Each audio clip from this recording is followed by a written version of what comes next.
Para pendengar yang berbahagia dan diberkati Tuhan, kembali kita berjumpa dalam renungan singkat pada hari Senin, tanggal 3 Oktober 2016, bersama saya Romo Yuliwan SCY dari Toronto, Kanada.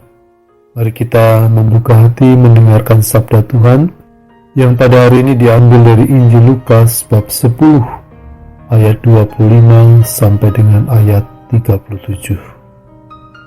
Pada suatu kali berdirilah seorang ahli Taurat untuk mencoba Yesus. Katanya, "Guru, apa yang harus kuperbuat untuk memperoleh hidup yang kekal?" Jawab Yesus kepadanya, "Apa yang tertulis dalam hukum Taurat? Apa yang kau baca di sana?" Jawab orang itu, "Kasihilah Tuhan Allahmu dengan segenap hatimu, dan dengan segenap jiwamu, dan dengan segenap kekuatanmu, dan dengan segenap akal budimu. Dan kasihilah sesamamu manusia seperti dirimu sendiri." Kata Yesus kepadanya, "Jawabmu itu benar. Perbuatlah demikian, maka engkau akan hidup." Tetapi untuk membenarkan dirinya, orang itu berkata kepada Yesus, "Dan siapakah sesamaku manusia?"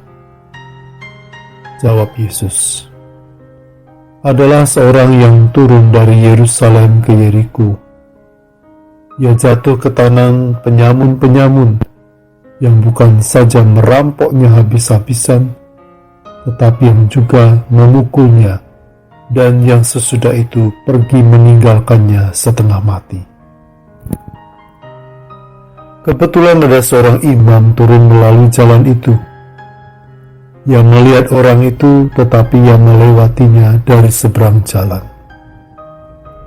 Demikian juga seorang Lewi datang ke tempat itu. Ketika ia melihat orang itu, ia melewatinya dari seberang jalan. Lalu datang seorang Samaria yang sedang dalam perjalanan ke tempat itu. Dan ketika ia melihat orang itu, tergeraklah hatinya oleh belas kasihan.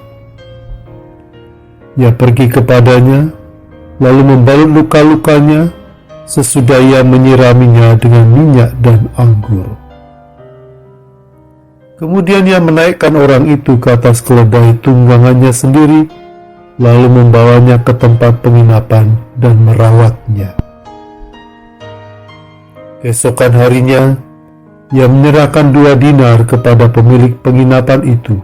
Katanya, "Rawatlah dia, dan jika kau belanjakan lebih dari ini, aku akan menggantinya waktu aku kembali." Siapakah di antara ketiga orang ini, menurut pendapatmu, adalah sesama manusia dari orang yang jatuh ke tangan penyamun itu? Jawab orang itu, "Orang yang telah menunjukkan belas kasihan kepadanya." Kata Yesus kepadanya, "Pergilah dan perbuatlah demikian." Demikianlah Injil Tuhan. Terpujilah Kristus. Sungguh luar biasa kita menyaksikan bagaimana Yesus tampil bukan hanya mengajar, tetapi menunjukkan secara tepat, secara benar, bagaimana pengajaran itu harus diwujudkan. Bermula dari hukum kasih atau hukum Taurat yang jelas mengajarkan mencintai Allah dan mencintai sesama. Pertanyaan orang yang pandai tadi, siapa sesamaku? Bagi Yesus merupakan pertanyaan yang seharusnya bisa dia jawab. Maka Yesus menyampaikan perumpamaan, sebuah kisah yang begitu menarik. Dari kisah itu kita bisa melihat bagaimana orang menempatkan sesamanya. orang yang menderita, yang dirampok, bahkan setengah mati.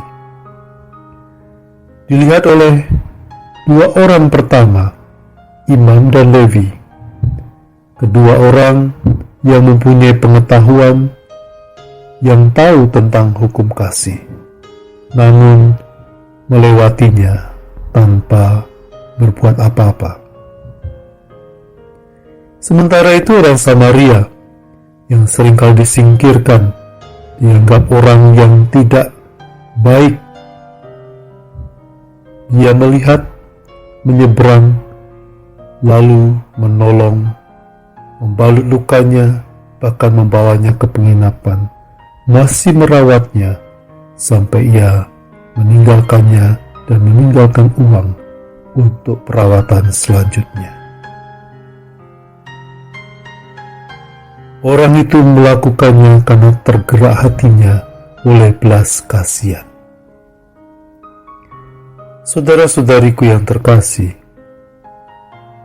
pertanyaan Yesus kepada ahli Taurat itu membuka mata dan hatinya. Pertanyaannya sendiri sekarang dia jawab sendiri, bahwa orang yang telah berbuat kasih, itulah sesama. Maka kita melihat dari realita itu, tidak cukup orang belajar, punya pengetahuan banyak, punya gelar menumpuk, namun tidak melakukan, tidak mewujudkan, tidak menampakkan apa yang dia ketahui secara intelektual.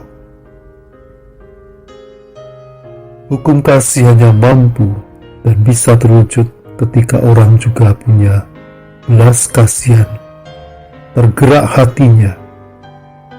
Pada tahun belas kasih ini, kita disadarkan untuk menimba belas kasih Allah dan sekaligus membagikan belas kasih itu kepada yang kita sebut sesama.